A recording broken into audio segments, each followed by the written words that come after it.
Hello boys and girls, and welcome to lesson 6-4, Algebra, Right Expressions. This lesson is found on page 461. Okay, let's look at the real world link, airports. Missouri has 8 major commercial airports. California has 24 major commercial airports. Commercial meaning it's used for the public, okay? They're not private airports, they are for the public to be used with like United, American Airlines, Delta, and so on. Alabama has 4 fewer airports than Missouri. So if Missouri has 8, Alabama has 4 less, so it's 8 minus 4, right? Underline the key math word in the problem. Circle the operation you would use to determine how many airports are located in Alabama. And explain. When we read that Alabama has 4 fewer, fewer means less, right? So that's going to tell us that there are less. That's the operation in there. And now we want to circle the operation you would use to determine how many are. We want to, when we find the difference between 8 and 4 fewer, we have to subtract, right? So the key word is fewer, which means subtract. Go ahead and copy this down with the star. Let's try number 2. California has 3 times as many airports as Georgia. 3 times. Okay, we're going to 3 times right there. We're going to multiply as many airports as Georgia. So underline the key word 3 times. There it is. Okay, and circle the operation. Well, when we say 3 times, we're multiplying, right? 3 times that amount. Oh, but wait, we can't do it like that. Because really, let's pretend up here that Georgia, okay, Georgia has, let's say, 4 airports, and California has 3 times that amount, okay, it means that California has 12, correct?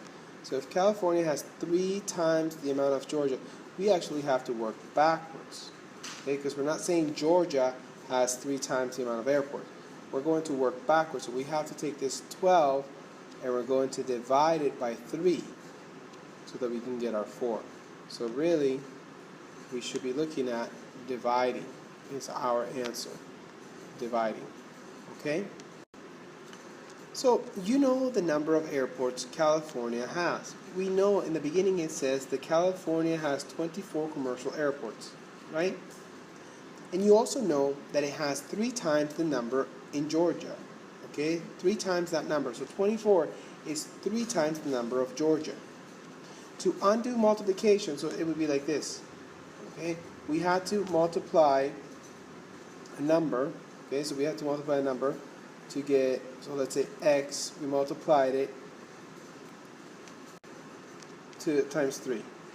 Okay, so this is the number of airports in Georgia, and we multiply it 3 times to get the 24. Or we can say that the 24 is 3 times larger than Georgia. So to go backwards, when you multiply one way, to go backwards, you must divide. So to undo multiplication, to undo this part, you use division. So it would look more like this now. It would look like 24 divided by 3 equals x. Okay? This is what we wrote here, but it would look now like this. Missouri has 2 times as many airports as Ohio. We know that Missouri has 8 airports, right? And that is 2 times. 2 times. That is 2 times whatever Ohio has. Ohio. So we can put O for Ohio. So Ohio times 2 will give me Missouri. Does that make sense? The number of airports in Ohio, I have to double it times 2 to get Missouri. So Missouri has double the amount. Let's work backwards. So to undo multiplication, I must divide. So it's going to be 8 divided by 2 equals Ohio, the number of airports in Ohio. So really, over here, I need to divide it by 2 because we know that this number is double the number of the airports in Ohio. And that's going to give me 4. So therefore, there's 4 airports in Ohio. If that's not making sense, try to think of it this way. Ali has 3 candies, okay? Those 3 candies, that's 2 more than Valentina. So Ali has 2 more candies than Valentina. How many does Valentina have? So what you want to do is, you want to write this algebraic. You know that Ali has 3, right? And Valentina has 2 less. So how much does Valentina have? She only has 1 candy. This is the skill we're trying to develop when reading. So write phrases as algebraic expressions. That's really what we're trying to learn. To write verbal phrases as algebraic expressions, follow the steps below. In the second step, defining the variable, choose a variable and decide what it represents. Remember, a variable is a letter, and you're going to decide what it's going to represent. If it's money, sometimes I use M, right? Sometimes I use M. If it's candy, I might use C. If it's, I don't know, the amount of desks, the number of desks in the classroom, I might use D. So on. So you choose it. So first you look at the words, describe the situation, then look at the important words. Then you choose a variable to represent the unknown quantity, the number we don't know, and then translate your verbal phrase into an algebraic expression, into an expression with numbers and letters or symbols. Here's the first example. $8 more than Ryan earned. $8 more. I know that it's more. It's $8, so I have plus 8, right? Plus 8. So, and dollars, so I have $8 more than Ryan. Okay? Now, I can choose the variable. I can choose D to be my dollars. And I know that it's 8 more. Okay? So Ryan's earnings is represented with the variable D for dollars, right? D for dollars. And I have 8 more. So the expression will be dollars plus 8 more. $10 less than the original price. $10 less. So we have less. So we have 10 and then we have less. Okay? The original price. You see the word price? We can use P as the variable. So we look at the words, alright? And then we choose the variable. We're going to let P represent the word price. And then we have the original price is P. Okay? So $10 less than the original price. So this will be our price minus $10. You see this? Price minus $10. Okay, I think we're ready to try it. 4 times the number, okay? 4 times the number. Let's see here. Sorry, I didn't even read the question.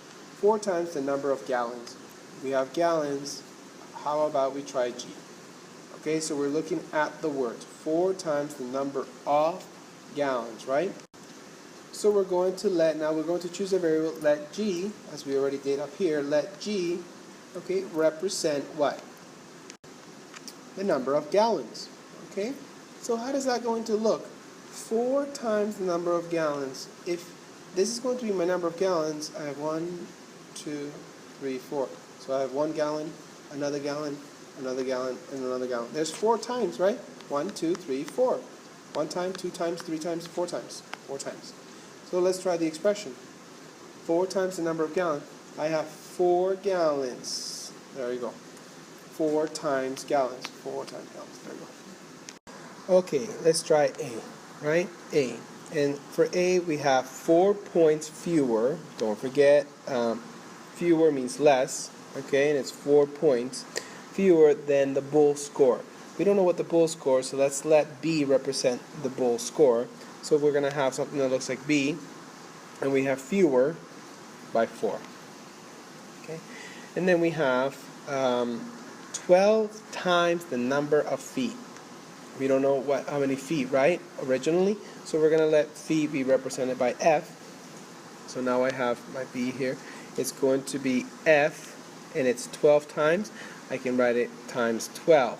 But I think a lot of you know that you could also write it like this. You write the coefficient and the variable together as 12F, right? Because you know that the operation between a variable and a number is always multiplication, so it's 12 times, as you see that it's saying there, 12 times, right? Okay, and now the total cost of a shirt and an $8 pair of socks. The total cost of a shirt. I have no idea what my shirt's going to cost. So I'm going to let my S, I'm going to let S over here, S represent shirt, and it's an and, so I know that means plus, and $8 pair of socks. So whenever I add the cost of my shirt plus an $8 pair of socks. And those are all our algebraic expressions. Okay, now we're going to look at two-step expression containing two different operations, okay? And we're going to look at operation that contains two steps. And here's what we mean. We have, write a phrase, 5 less. So I know that I'm going to have somewhere, I'm going to have 5 less. So there's my -5, right? I'm taking away 5 less. And then 3 times, I'm going to have a 3 times. And remember that this 5 less, I'm taking it away from whatever 3 times the number of points as in algebraic. Points can be represented now. Points here can be represented by P. So it's 3 times the points minus 5. There's your expression right there, you see? 3 times the point minus 5. So now let's try this. Write the phrase $3 more than 4 times. Okay, $3 more. I know that I'm going to have $3 more, right? And then 4 times, so I'm going to have the number 4 being multiplied into a variable. 4 times the cost of a pretzel as an algebraic expression. A pretzel, we can use anything for pretzel. We could use the word P, right? The letter P, sorry. P. So it's going to be $3 more than 4 times the pretzel. 4 times. So we have the price of the pretzel times 4 times the price plus 3 more. And there's our algebraic expression. Okay, we'll look at example 5 in class so that we can save a little time now. Leave the guided practice for a warm-up so we can do this together. But please complete the independent practice. Remember, try your best when you get to some of these questions over here that require example 5. Okay, try your best. Read through it, underline what you need to do, and give me an answer. Try your best, try to give me an answer, but we will check it in class. And remember, you always learn by catching your mistakes. On a recent day, a euro was equal to about 1.2 American dollars. So 1 euro equals to 1.2 US dollars. This is 1 euro, I believe. Euro, we'll just put it as E. Okay? Write an expression which estimates the number of dollars in X euros, we don't know how many euros, then estimate the number of American dollars equal to 25 euros. So the way we want to do this, boys and girls, is we're going to take our American dollars, okay? We take our American dollars, which is 1.2, right? And we don't know how many euros, right? We don't know how many euros we have, so we're going to say X. X will be represented by euros, okay? So if I want to know what dollar turns into euros, I have to multiply by 1.2 because every 1.2 is going to be 1 euro. So does that make sense? That I don't know how many euros, but I can always replace this. Let's say I have 2, and I will multiply with 1.2. It's going to turn to 2.4, right? But now we are given the value of X. We're being told how many euros we have. So now we would, for the next one, I'm just going to put a comma there, comma. I'm going to take my 1.2, and multiply by 25. Okay, multiply by 25.